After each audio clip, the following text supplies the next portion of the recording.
Hello, কি অবস্থা? কয়েকদিন একটু সিক ছিলাম অনেক, বুঝছো? এই জন্য বললাম ক্লাসগুলো নিতে পারিনি। আমি গতকালকে নিব। আমি করছি কি, ইউটিউবে আমার করে ফেলছি, মানে চ্যানেলটা ভেরিফাই করে ফেলছি। মানে একটা চ্যানেল ক্রিয়েট করছি। ধরো টেলিগ্রামে ক্লাস দিচ্ছি, তোমার লোড করতে অনেক টাইম যাচ্ছে, টাইম কনজিউমিং, প্যারাও হচ্ছে। বাট ইউটিউবে যদি আমি আপলোড করে তারপর ক্লাস দিই, সুবিধা কি, তুমি একদম ইজিলি করে ফেলতে পারবা। মানে একবার একটা ফুল স্পিডে করে ফেলতে পারতেছো। দ্যাটস ওয়াই মানে ইউটিউব ভেরিফাই করে নিলাম। এখন আজকে থেকে ক্লাসগুলো আমি হোপফুলি কালকে থেকে টানা নেব, যেগুলো মিস গেছে আমাদের। কারণ অলরেডি 12টা ক্লাস হয়েছে, মানে গত মাসেরগুলো শেষ, বাট এই মাসে কিন্তু একটাও হয়নি। অলরেডি আজকে 12 তারিখ, সেগুলো কিন্তু কভার করতে হবে। দ্যাটস আমি টানা নিয়ে কভার করে দেবো।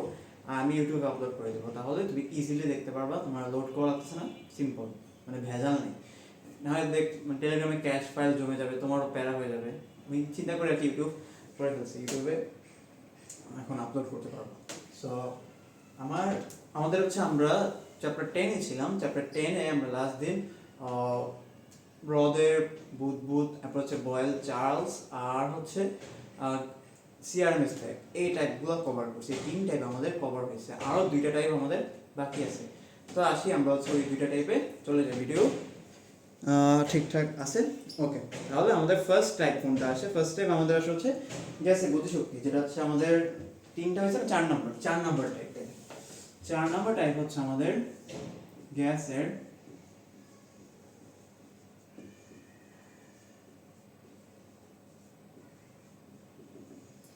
গতিশক্তি, রাইট? গ্যাসের গতিশক্তি। এখন দেখো আমাদের একটা গ্যাস কেমন, ধরো কোনো জায়গায় একটা গ্যাস রেখে দিলাম। আমাদের তো অবশ্যই আমরা হিট দিচ্ছি, হিট তো জেনারেট করবো। হিট বা প্রেসার বা কোনো একটা ইফেক্টের জন্য কি আমাদের এই যে মলিকিউলগুলো, গ্যাসের যে মলিকিউলগুলো, ওগুলো কি স্পিড বা ভেলোসিটি বাড়তে থাকে না? সেটা তারা ছুটোছুটি করতে থাকে চারদিকে, দ্যাটস ওয়াই একটা ভেলোসিটি আসে। এবং তাদের একটা ম্যাসও আছে। যদি একটা ভেলোসিটিও হয়, অবশ্যই তাদের একটা তাহলে কাইনেটিক এনার্জি থাকবে। তাহলে ওই কাইনেটিক এনার্জিটার মান গ্যাসের ক্ষেত্রে কত হবে? Half M V square. না, হাফ এম ভি স্কোয়ার নিয়ে আমরা করবো না, কারণ আমরা এখানে গ্যাসের সূত্র নিয়ে আলোচনা করছি। গ্যাসের সূত্র আমাদের হচ্ছে চাপ, আয়তন, প্রেসার, ভলিউম বা টেম্পারেচার, তারপর হচ্ছে মোলার গ্যাস কনস্ট্যান্ট, মোল অ্যামাউন্ট, মোল সংখ্যা, এগুলোর উপর ডিপেন্ড করে। সো আমরা ওই অনুসারে আমাদের সূত্র দেখাতে হবে, সূত্র এস্টাবলিশ করতে হবে। তাহলে আমাদের এখন গ্যাস কয় রকম হয় আমরা দেখছিলাম, যে এক পারমাণবিক গ্যাসও হয়, আবার দ্বিপারমাণবিক গ্যাসও হয়। তো সূত্রটা এক পারমাণবিক গ্যাসের জন্য একরকম, দ্বিপারমাণবিক গ্যাসের জন্য একরকম, বাট থিম সেম, একটু সামান্য একটু জায়গায় ডিফারেন্স দেখা যায়। তাহলে দেখি আমরা এক পারমাণবিক গ্যাস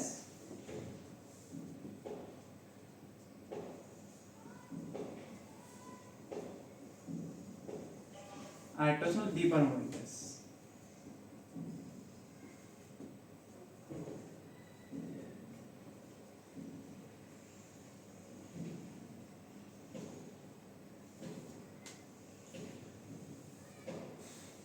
এখন এক পারমাণবিক গ্যাসের জন্য আমাদের কাইনেটিক এনার্জি কি হবে? EK equals to 3/2 nRT, 3/2 nRT। এখন এই সূত্রটা আমরা অ্যাপ্লাই করব যখন আমরা গ্যাসের মোল সংখ্যা জানি,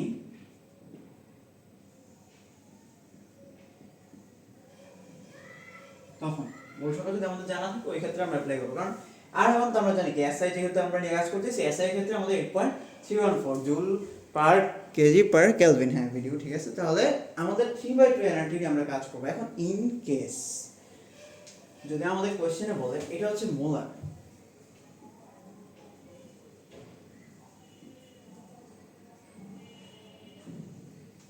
মোলের জন্য মানে হচ্ছে তোমার দেখো এখানে 1 মোল গ্যাস বা 2 মোল গ্যাস বা 3 মোল গ্যাস, নির্দিষ্ট একটা অ্যামাউন্ট মোল বলা থাকবে। ওই মোল n মোল গ্যাসের জন্য, মানে n মোলের জন্য যত মোল বলা থাকবে, যে 3 হলে 3, 4 হলে 4, 5 হলে 5, 6 হলে 6, 10 হলে 10, এত মোল গ্যাস আছে, তার কাইনেটিক এনার্জি বের করো।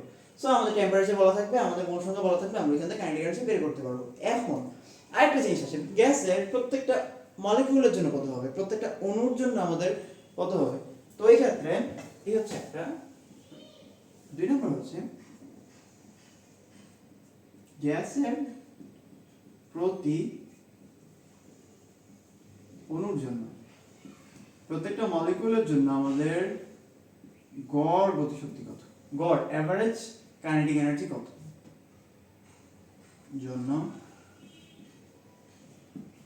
গড় গতিশক্তি ই কে 3/2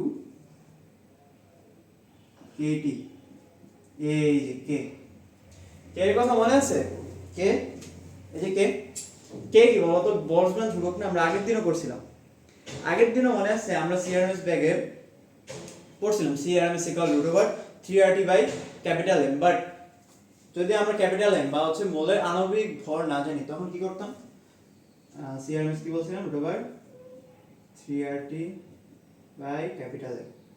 বাট যখন আমরা বলছিলাম কি এই আণবিক ভরটা জানি না, তখন আমরা কি করছি? কে নিয়ে আসছিলাম √3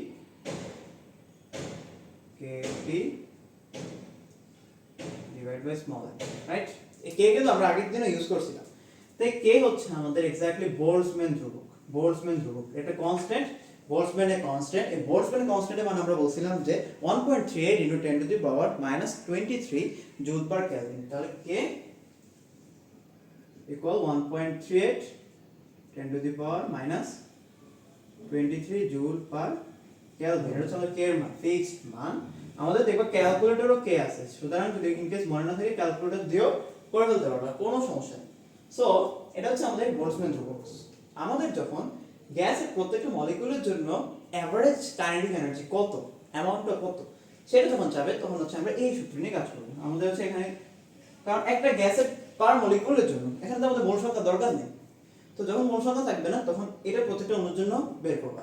আর যখন আমাদের মোল সংখ্যা বলা থাকবে যে এত মোল গ্যাস আমাদের আছে, তখন আমাদের গ্যাস টোটাল মানে ওই মোল অ্যামাউন্ট গ্যাসের জন্য আমাদের কাইনেটিক এনার্জি বের করতে হবে এভাবে। ইকুয়াল 3/2 nRT, n হচ্ছে তার মোল সংখ্যা। আর যদি আমাদের প্রত্যেকটা অণুর জন্য বলে ইকুয়াল 3/2 kT। এটা হচ্ছে এক পারমাণবিক গ্যাস, যেমন হিলিয়াম, আর্গন, নিয়ন, এমন যাদের হচ্ছে পরমাণু একটা, এক পারমাণবিক গ্যাস, একটা পরমাণু থাকে। কিন্তু আমাদের যদি বলে দ্বিপারমাণবিক গ্যাস, দ্বিপারমাণবিক গ্যাস কারা?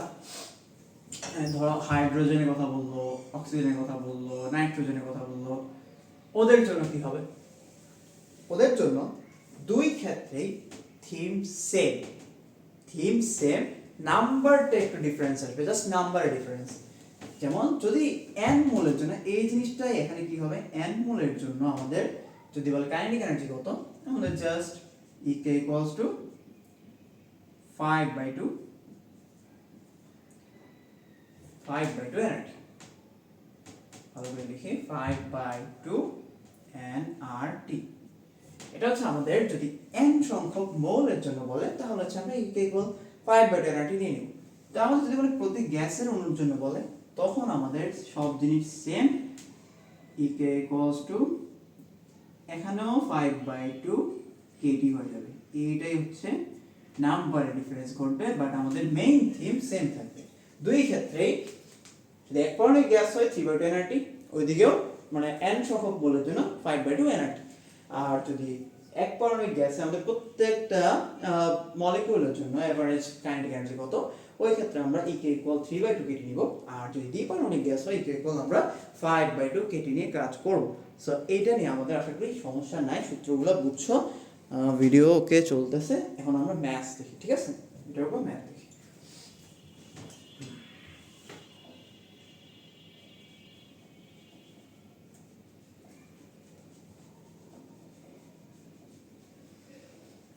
এটা ম্যাথগুলা মানে ইম্পর্টেন্ট আছে, প্রায় কিন্তু আসে, এটা এক্সামের জন্য ইম্পর্টেন্ট, প্রায় এক্সামে দিয়ে দেয়।